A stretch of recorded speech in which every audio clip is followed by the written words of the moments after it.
Hello, আসসালামু আলাইকুম everyone. কেমন আছেন সবাই? আলহামদুলিল্লাহ আমি ভালো আছি। আমি আশা করব দূরে এবং কাছে যে যেখান থেকে বসে এই মুহূর্তে ভিডিওটি দেখছেন সবাই ভালো আছেন। প্রতিদিনকার মতো আজকের ভিডিওটাও একদম সকাল থেকে শুরু করেছি। আর ওই যে আপনাদেরকে গত 2-1 দিন আগে বলেছিলাম যে আমার গোলাপ গাছটাতে অনেকগুলো কড়ি এসেছে। দেখেন আজকে কতগুলো ফুল ফুটেছে, কী যে ভালো লাগছিল সকালে যখন বেলকনিতে এসেছি। খুব ভালো লাগছে, তাই আপনাদের সঙ্গে একটু আমার ভালো লাগাটা শেয়ার করলাম। তো বেলকনি থেকে এসে সরাসরি নাস্তা করার জন্য রান্নাঘরে চলে এসেছি। আর আজকে ওই দিন যে আপনাদের আমি দারাজ 11-11 যে অফারটা থেকে সুন্দর একটা কাপ নিয়েছিলাম, সেটা তো আপনাদেরকে দেখিয়েছি, কিন্তু সেটার তো কোনো রিভিউ আপনাদের সঙ্গে শেয়ার করিনি। তো আজকে চলে এসেছি সেই রিভিউটা শেয়ার করার জন্য। দেখেন আমি সুন্দর করে আজকে একটা পরোটা বানিয়ে নিয়েছি। আমি কিন্তু সকালে পরোটা খাই না, তারপরেও আজকে যেহেতু সুন্দর একটা কাপে চা খাবো, তো চার সঙ্গে একটা স্পেশাল নাস্তা তো প্রয়োজন। তো এই তো আমি একদম চাটা সুন্দর করে একটু করে চিনি দুধ সব কিছু দিয়ে এই যে চাটা যখন ঢালছিলাম, তখন না ভিতরে একটু একটু ভয় কাজ করছিল যে আসলে আমি যতটা মনে করেছিলাম কাপটা কিন্তু অনেকটাই হালকা, যদি কোনো সমস্যা হয় এত গরমে কিছু হবে কি না, কিন্তু না, আল্লাহর রহমতে খুবই ভালো। তো আমি চাটা বানিয়ে নিয়ে আমার যে এত ভালো লাগছিল, তো সরাসরি আমি বেলকনিতে চলে গেছি আর ছোট্ট একটা ভিউ তো আপনাদেরকে দেখিয়েই দিলাম। তারপরে রুমে এসে সুন্দর করে চাটা খেয়ে নিচ্ছিলাম। আমার খুব ভালো লাগছিল আসলে।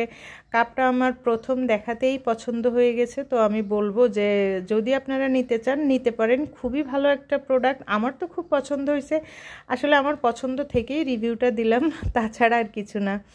চা খেয়ে অফ ক্যামেরাতে কিন্তু আমি অনেকগুলো কাজ করেছি, রুমগুলো গুছিয়ে বিছনা, তারপরে হচ্ছে অন্যান্য অনেকগুলো কাজ করে সরাসরি কিন্তু আমি ছাদে চলে গিয়েছিলাম।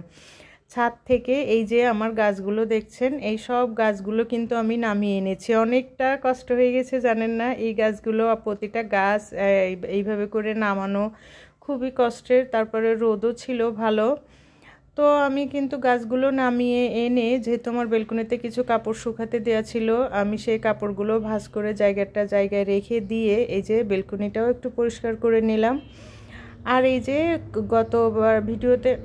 গত ভিডিওতে আমি কিন্তু বলেছিলাম যে আমাদের গাছগুলো সব নিয়ে আসতে হবে বাসায়। তো বাসায় যেহেতু আরও অন্যান্য গাছও আছে, আর আসলে আমরা যারা বাসা বাড়িতে থাকি, আমাদের কাপড় শুকানোর বা যে কোনো কিছু রোদের যে ব্যবস্থাটা একটা ফ্যামিলিতে দরকার হয়, তার পুরোটাই কিন্তু এই ব্যালকনিটা থেকে পেতে হয়। তো ব্যালকনিতে যেহেতু গাছেরও কিছু গাছ লাগাই, তারপরে হচ্ছে কাপড়ও শুকাইতে হয়, তো সব কিছু চিন্তা করে একটু তো জায়গা ফাঁকা রাখতেই হয়। তো দেখেন আমি কিন্তু এই যে গাছগুলো সুন্দর করে জায়গাটা সব অন্যান্য গাছগুলো একটু সরিয়ে দিয়ে দিয়েছি।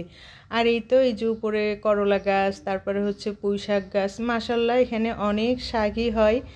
আর এই যে মরিচ গাছটার কথা কি বলবো, এটা তো আসলে না বললেই নয়। দেখেন সবাই একটু মাশাল্লাহ বলবেন, কি পরিমাণে মরিচ এসেছে, মানে পাতা তো দেখাই যাচ্ছে না। তো আমি এখানে কিন্তু কচু গাছ ছিল, তারপরে হচ্ছে পুদিনা পাতা, তারপরে হচ্ছে কুমড়া শাক, সব কিছু মিলে আমি বেলকুনিতে গাছগুলো সুন্দর করে রেখে যে টবগুলো ছিল সেটা একটু মুছে নিয়েছি। আসলে আমি না সব চাচ্ছিলাম যে একদম সাদা কিছু টব দিয়ে আমার বেলকুনিটা সাজানোর জন্য। আমি এর আগে গিয়েও ছিলাম, কিন্তু সাদা কালারের এতগুলো টব না আমি একসঙ্গে পাইনি, তাই আনা হয় নাই। যে কয়টা পেয়েছিলাম সেই কয়টা নিয়ে এসেছি, তাও কিন্তু 6-7টা হবে।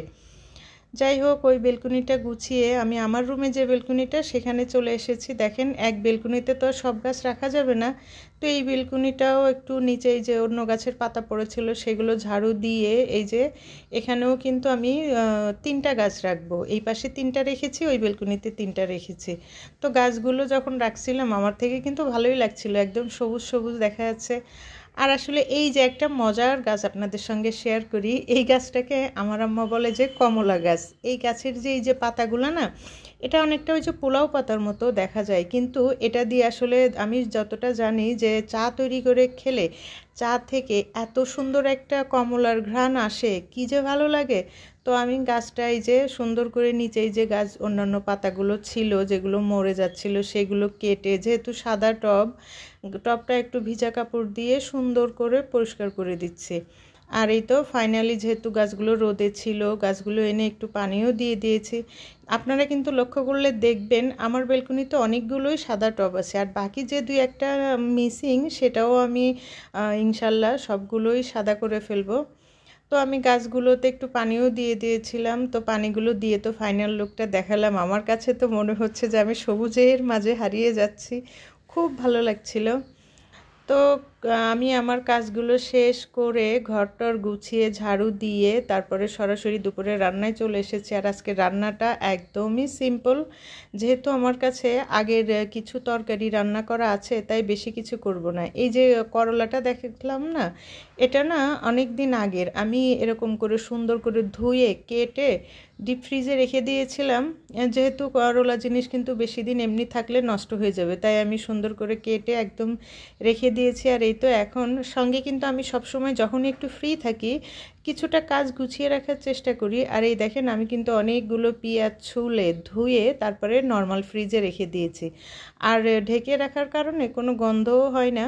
তো আমি সব কিছু যেহেতু একদম করলাটাও রেডি টু ছিল, তো এখন সেই রেডি টু কুকের মতো একটু পেঁয়াজ কেটে দিয়ে করলাটা ভাজি করে নিয়েছি। আর এইভাবে করলা ভাজি আমাদের সবাই খুব পছন্দ করে। আর এই যে বেগুন ভাজি করতেছিলাম, এই একটা বেগুনই আমার গাছের শেষ স্মৃতি হিসেবে এটা সুন্দর করে রেকর্ড করে রাখলাম রান্না করে। দেখেন আমি যে বলছিলাম না, তো এর ভিতরে এই যে পুঁইশাক রান্না করা আছে, মাংস রান্না করা আছে, সব কিছু রান্না করে আমি কিন্তু দুপুরে আর কিছুই করিনি।